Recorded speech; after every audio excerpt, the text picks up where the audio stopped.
Ohio les Totoro. Tu kiffes les oiseaux? Ornithologue amateur? Tu t'intéresses à l'avifaune nippone? Bientôt un voyage au Japon? Soka. Eh bah cette vidéo est faite pour toi. En effet, j'ai moi-même eu la chance de visiter le pays du soleil levant. Et en tant que naturaliste doté d'un gros téléobjectif, j'ai observé un paquet de piafs. Genre vraiment beaucoup de piafs. Je me suis également rendu dans l'archipel Yaeyama, dans la préfecture d'Okinawa, histoire d'observer des espèces un peu plus exotiques. Oh, un merle! Certaines d'entre elles ont été observées sur Honshu, l'île principale du Japon, aux alentours de Tokyo, Kyoto et du mont Fuji. Et comment ne pas évoquer le Nord, Hokkaido, là où j'ai risqué ma vie pour faire avancer la science. Pour plus de rigolade, on va faire ça sous la forme d'un quiz. 1 point par bonne réponse. À la limite, on va te compter un demi-point si tu me donnes le nom générique de l'espèce de piaf. Mais j'espère qu'après cette vidéo, tu sauras reconnaître quelques piafs du Japon quand même.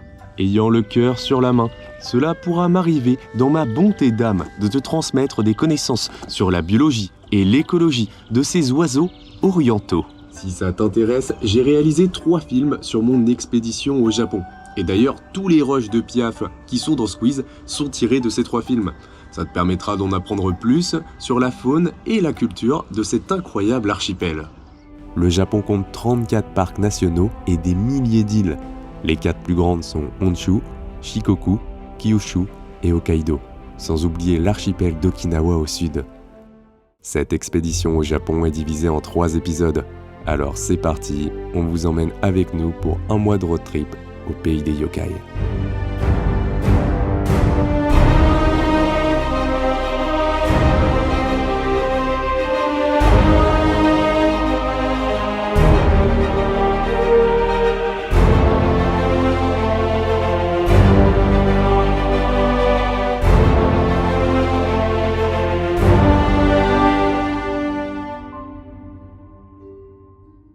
Let's go pour le quiz oiseau spécial Japon. Ce voyage au Japon est un combo entre nos passions pour la culture nippone et l'observation des bestioles.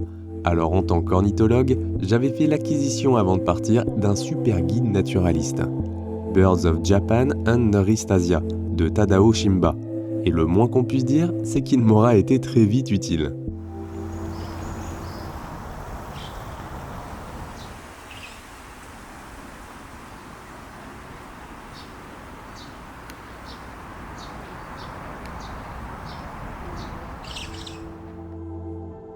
L'étourneau gris est très commun dans les zones urbaines japonaises. Son aire de répartition s'étend dans une grande partie de l'Asie orientale. Tout comme l'étourneau sansonnet en Europe, les dortoirs à étourneau gris font des dégâts à cause des fientes et produisent des nuisances sonores pour les habitants. Durant l'époque Edo, les habitants de Tokyo se moquaient des campagnards venus pour trouver du travail en hiver. Ils étaient alors traités d'étourneaux.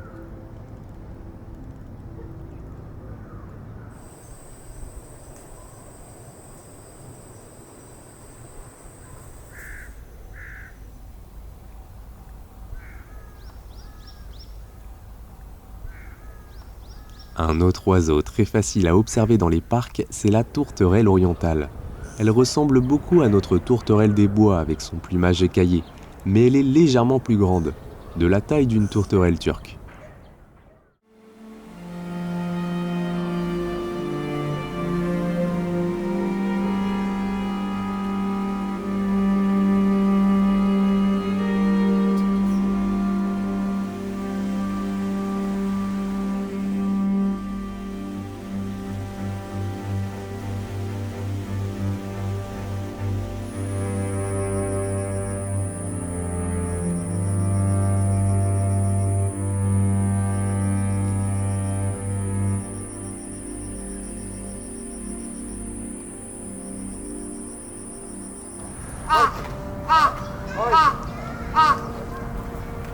Les corbeaux sont absolument partout à Tokyo, et même partout au Japon en fait.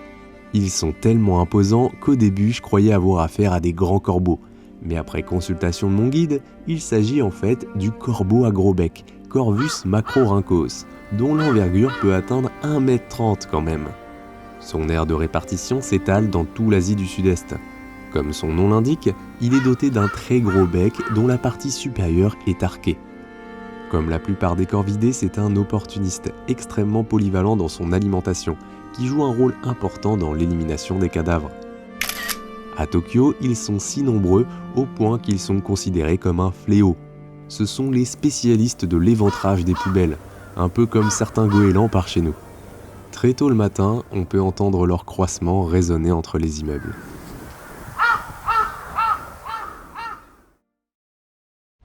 On est dans le parc de Gyoen à Shinjuku, un des plus grands de la ville de Tokyo. J'ai enlevé mes lunettes pour voir, je ne vois rien, je confonds les projecteurs avec des corbeaux. C'est pour dire en Suède comment j'ai fait pour spotter des animaux, quoi. C'est un truc de fou.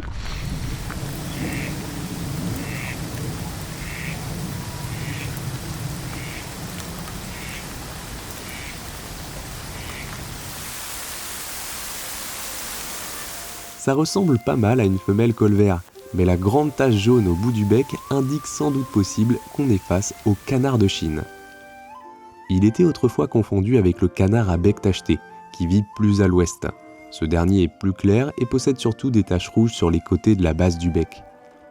Concrètement, l'écologie du canard de Chine est semblable à notre bon vieux colvert. C'est THE canard qu'on retrouve partout sur les points d'eau anthropisés.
On fait 200 mètres par 200 mètres.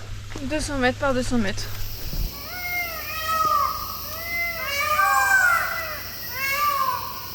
Certains d'entre vous ont sûrement reconnu ce cri. Et pour le coup, on n'a pas eu de mal à spotter les 2 mâles pans bleus perchés dans les arbres qui étaient en train de manger des feuilles.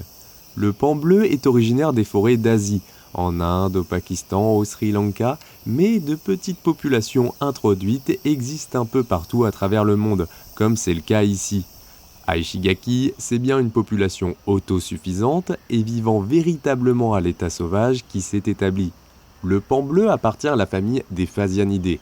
Donc oui, c'est un cousin de notre faisan de Colchide, qui d'ailleurs lui aussi est originaire d'Asie à la base et a été introduit en Europe au Moyen-Âge. Alors on dirait pas comme ça, mais malgré sa taille, le pan est bien capable de voler, même s'il préfère marcher et grimper, surtout pour les mâles.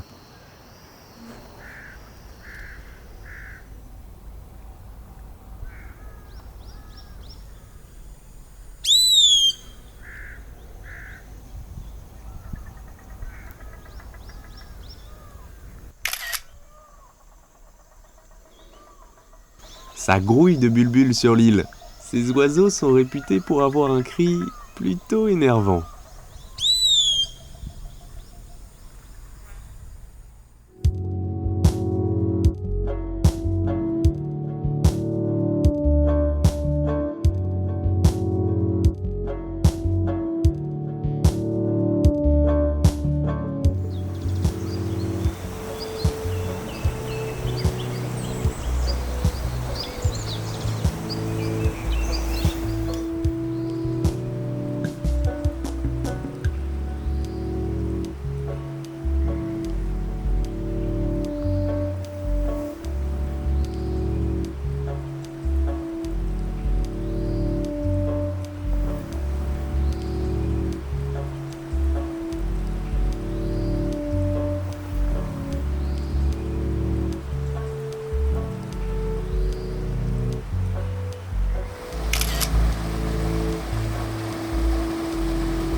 L'avifaune est plutôt bien diversifiée dans les forêts d'Hokkaido.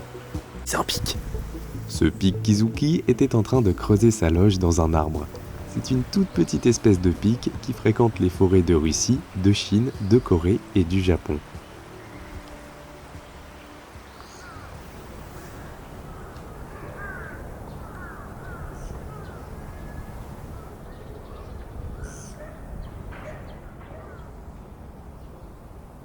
Son nom anglais se traduit par pic pygmée japonais. C'est le pic le plus répandu au Japon. Il fréquente plusieurs habitats, notamment les parcs des grandes villes.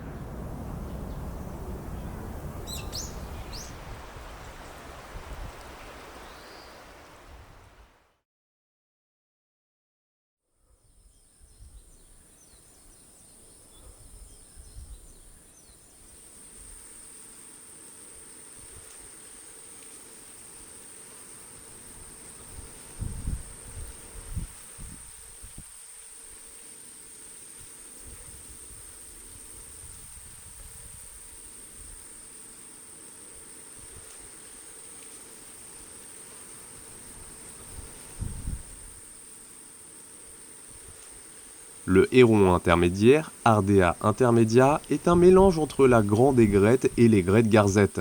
C'est un oiseau au plumage blanc immaculé. Sa taille se rapproche de celle de la garzette, mais tout comme la grande aigrette, il a un bec jaune, légèrement plus court et plus épais que sa cousine.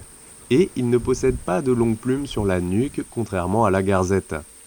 La répartition de l'espèce couvre l'Asie du Sud et du Sud-Est, ainsi que l'Australie et l'Afrique subsaharienne. Le héron intermédiaire possède un régime alimentaire et un comportement de chasse typique des ardéidés.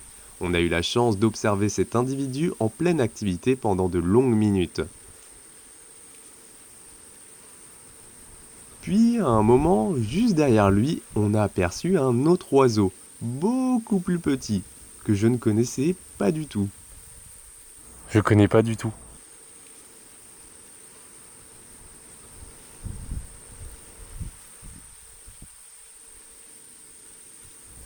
Voici le râle à poitrine blanche, qui, comme son nom l'indique, appartient à la famille des râlidés, tout comme la foulque macroule et la gallinule poule d'eau. Ça ressemble un peu à une poule d'eau. Non, il est toujours là, il est près de la fleur rose. Cette espèce affectionne les zones humides de toute l'Asie tropicale, donc une île entourée de mangroves, ça devrait faire l'affaire. Quelques jours après, j'ai aussi observé des individus dans les rizières. Le râle à poitrine blanche est sédentaire, omnivore, se nourrissant d'invertébrés, de petits poissons, de graines, de jeunes pousses et de racines. Ils sont trop rigolos à observer pendant cette recherche de nourriture, avec leur queue qui se dresse d'un coup, se rabaisse, puis se redresse. Il y a une aigrette là-bas.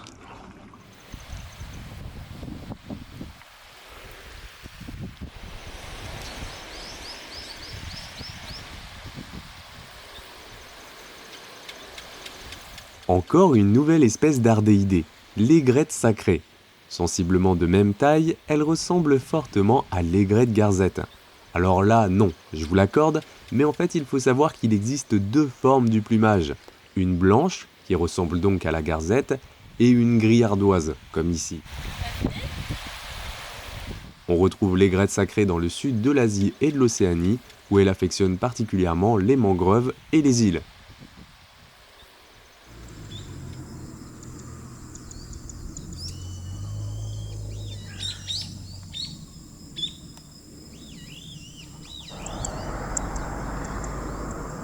On dirait un peu un crabier chevelu, mais Oui. Moi, c'était l'effet que ça m'avait fait. Ah là, on a vu sa petite huppe rousse prendre au vent. J'avais pas tort de penser à un crabier chevelu, car on a en face de nous le crabier chinois, appartenant lui aussi au genre Ardeola. Nous étions à la bonne saison pour l'admirer en plumage nuptial, avec la tête et le cou rouge. Le crabier chinois vit dans les marais et les rivages de toute l'Asie du Sud-Est.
c'était blindé de milans noirs.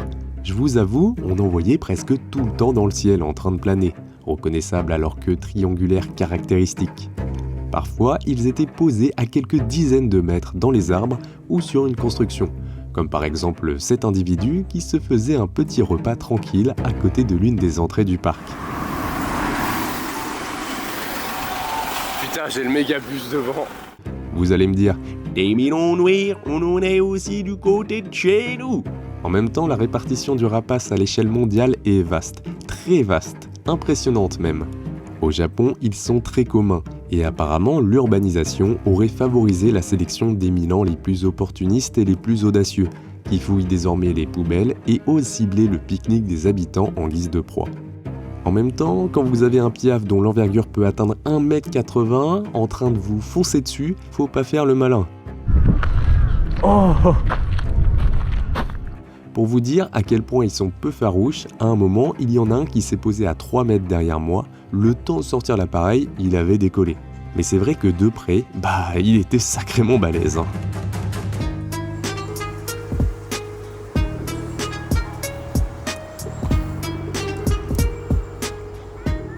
Voici des rarissimes pigeons bisés.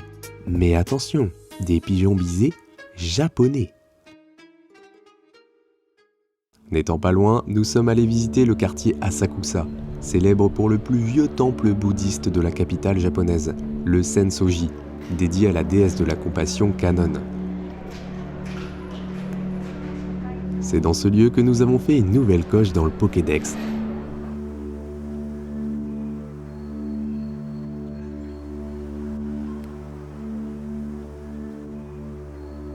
Un petit corvidé à la tête noire avec les ailes et la queue bleu azur. L'espèce est présente dans une vaste région de l'Est de l'Asie où il n'est pas rare qu'elle fréquente les parcs et les jardins.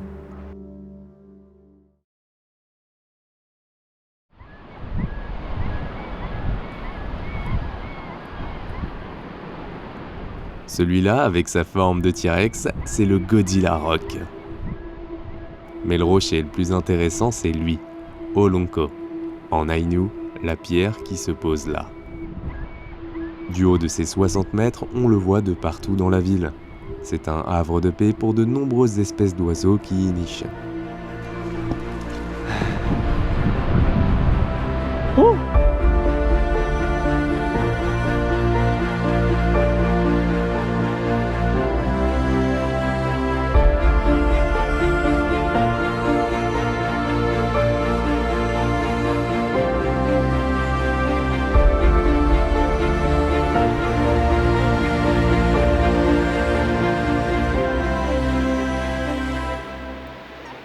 Sans aucun conteste, les plus nombreux sont les goélands à manteau ardoisé. C'est une espèce qui fréquente la côte est de la Sibérie, la péninsule de Seward en Alaska, ainsi que la mer d'Okhotsk. Il ressemble un peu à notre goéland argenté avec ses pattes roses, mais son manteau est tout de même plus foncé.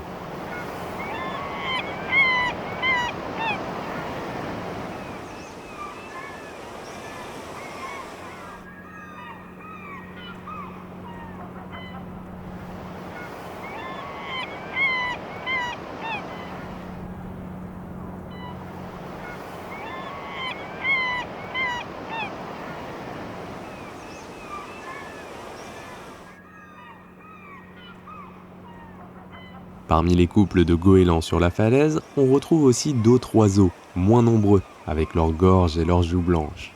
Il s'agit de cormorans de Temminck. En anglais, on l'appelle Japanese cormoran, en raison de son aire de répartition s'étendant de Taïwan jusqu'à l'extrême-orient russe, c'est-à-dire dans toute la longitude japonaise.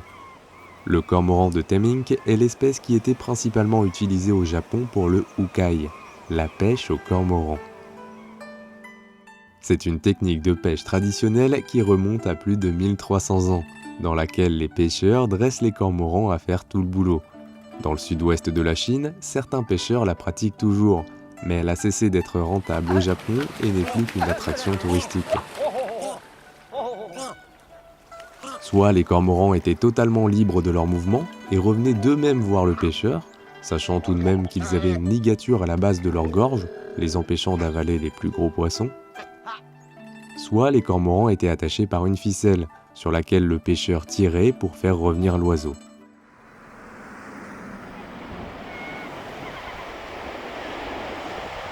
Ils ont un peu de blanc, non? Ouais.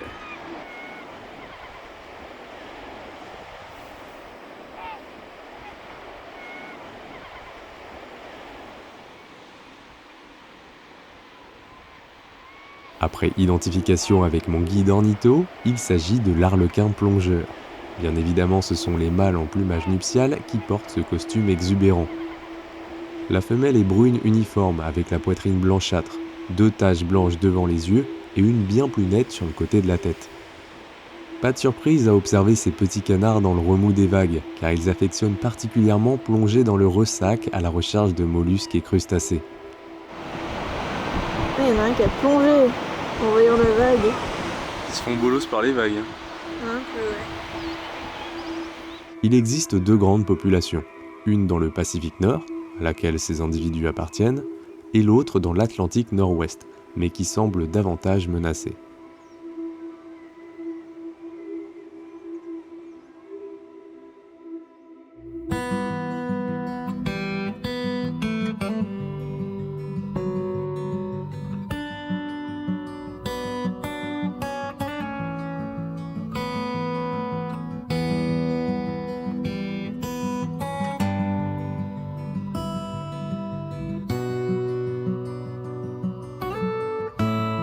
Ce magnifique petit passereau de la famille des Muscipidés est un monticole merle bleu.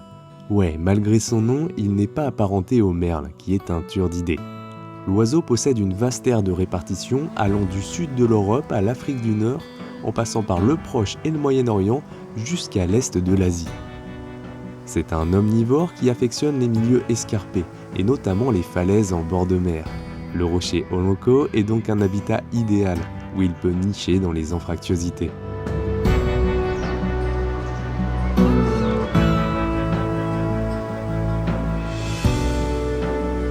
Nous avons eu la chance de pouvoir observer la femelle ainsi que le mâle qui tournait autour. Ce dernier émet un chant très mélodieux.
Transition ventre.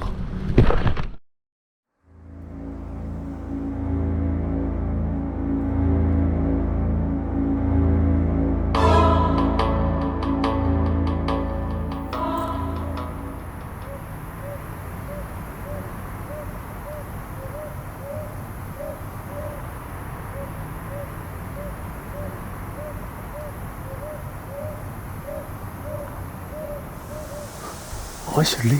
Attends. Ouais, c'est envolé.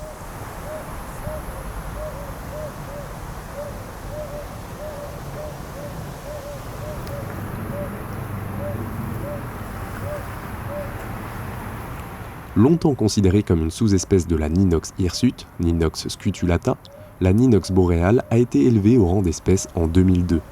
Selon les sources que j'ai trouvées, ce serait peut-être le Strygidé nicheur le plus commun du Japon. C'est une petite chouette dont l'envergure est d'environ 60 à 70 cm, légèrement plus grande qu'une chevêche d'Athéna en gros. La Ninox boréale passe l'hiver dans les forêts tropicales au sud de son aire de répartition. Elle se nourrit essentiellement d'insectes et parfois de lézards, chauves-souris ou petits passereaux.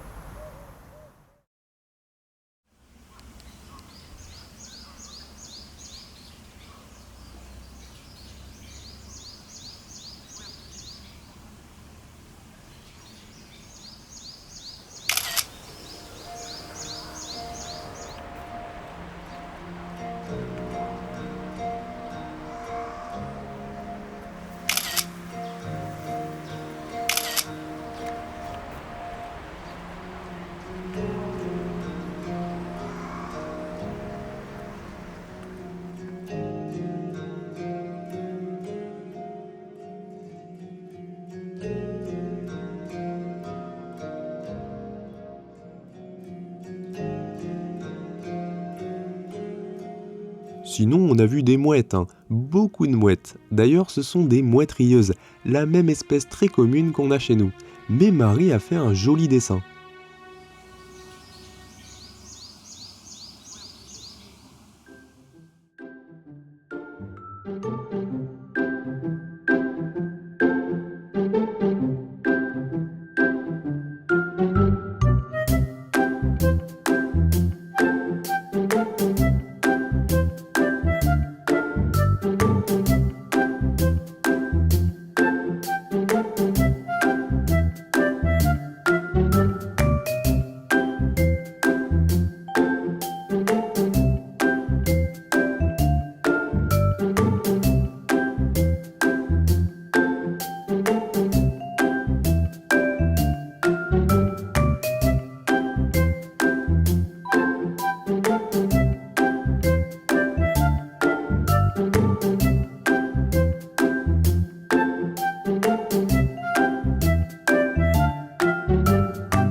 Très bon plongeur, l'adulte part à la recherche de nourriture pour son jeune. Larves d'insectes, crustacés, mollusques, têtards.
Forcément, j'ai d'abord pensé à une espèce en particulier, le cincle plongeur. Mais il manquait un truc, le poitrail blanc. Petite recherche rapide et efficace dans mon guide ornitho du Japon pour apprendre qu'il s'agit en fait du cincle de paillasse, le cousin asiatique du cincle plongeur. Dans le monde, on compte 5 espèces de cinclidés, toutes caractérisées par leur capacité de plonger et de nager sous l'eau, phénomène unique chez les passereaux. Avec ses 22 cm et ses 87 grammes, le cincle de paillasse est le plus grand de tous les cinclidés. Les adultes plongent pour se nourrir de décembre à avril, période durant laquelle les organismes benthiques de grande taille sont alors plus nombreux. De plus, comme cette période correspond également à la saison de reproduction, les besoins en nourriture sont plus importants. En observant le déplacement des cincles, on a vite compris qu'une nichée devait se trouver derrière la petite cascade. Nous avons clairement identifié 2 individus. Le couple faisait sans cesse des allers-retours pour nourrir les jeunes.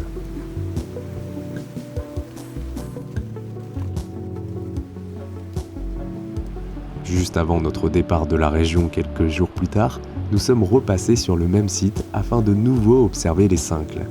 La dernière fois, nous étions seuls, mais cette fois-là, ce n'est pas moins de 5 photographes japonais qui étaient présents.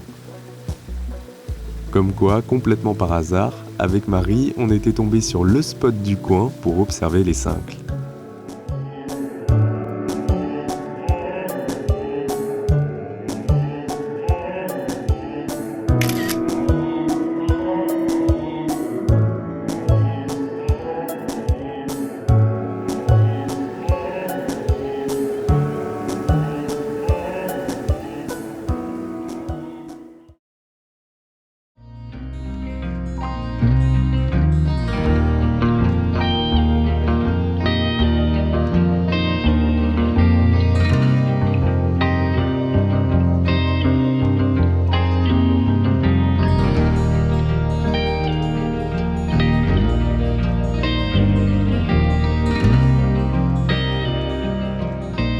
Le harlupé est la seule espèce du genre Mergus à fréquenter les eaux salées, affectionnant les littoraux et les estuaires.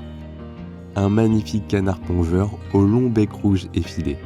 Les mâles ont un style inimitable avec leur poitrine roussâtre tachetée de noir, leur collier blanc et surtout leur double huppe. Comme pour la plupart des anatidés, les femelles arborent une allure beaucoup moins extravagante.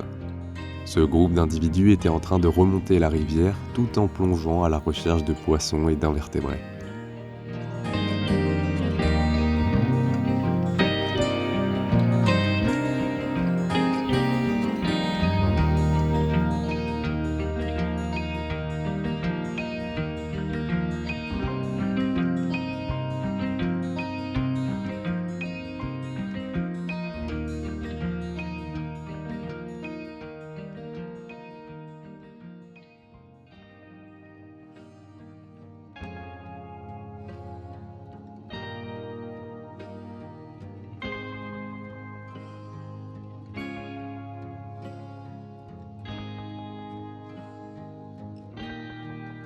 Les oiseaux qui volent au-dessus de l'eau par centaines, ce sont des puffins à bec grêle, de très bons plongeurs qui se nourrissent essentiellement de krill et sont connus pour coopérer avec les bancs de harengs du Pacifique pour la chasse aux euphausiacées.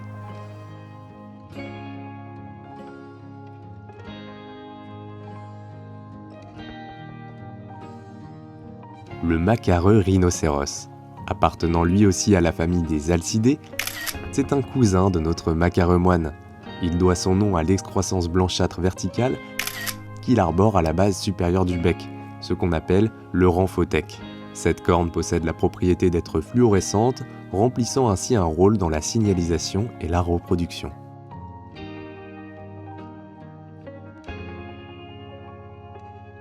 Le goéland à queue noire, qu'on retrouve principalement sur la côte occidentale de l'océan Pacifique. Il possède une queue noire, des pattes jaunes, ainsi qu'une tache rouge et noire à l'extrémité du bec.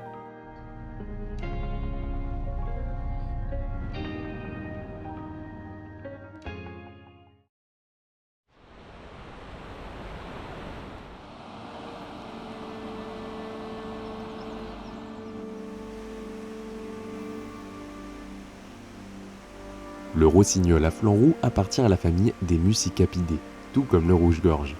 Le dimorphisme sexuel est particulièrement marqué. Certes, les deux sexes ont des flancs roux, mais là où la femelle est brune sur le dessus et blanc sur le dessous, le mâle est bleu foncé sur le dessus. Un magnifique petit oiseau insectivore. Pendant la belle saison, le rossignol à flanc roux fréquente les forêts de conifères d'Asie du Nord. Puis en hiver, il migre vers l'Asie du Sud-Est. Ah là je l'ai bien eu.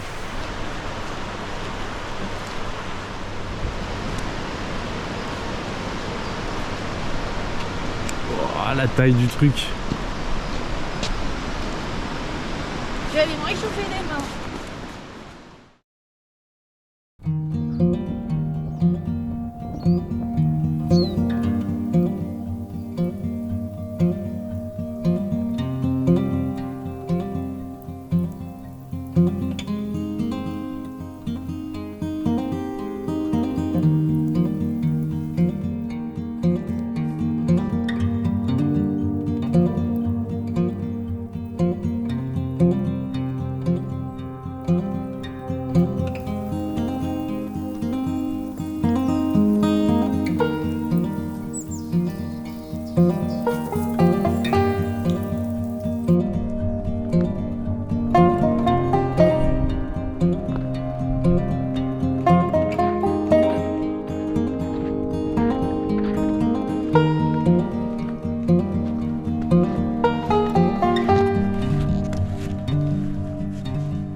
Le serpentaire bacca est un splendide rapace dont l'aire de répartition recouvre une grande partie de l'Asie tropicale. Il affectionne les jungles, les mangroves et les plantations. C'est la sous-espèce Spilorniscilla perplexus qui est endémique des îles Yaeyama. Son envergure peut atteindre 1,20 m. Chez l'adulte, le corps est brun foncé et la tête est surmontée d'une courte huppe touffue qui se dresse quand le rapace est inquiet.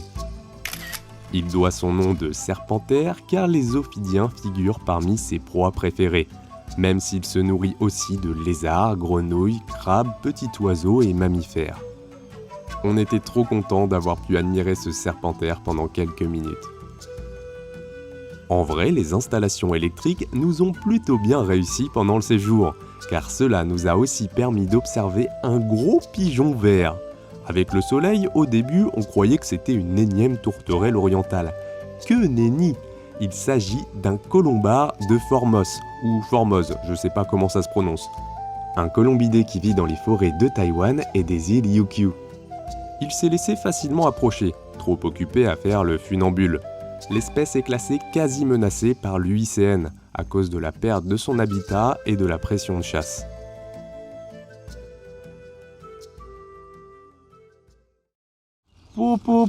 Enfin terminé. Avoue, c'était archi long. En même temps, j'ai vu un paquet de bestioles avec des plumes là-bas.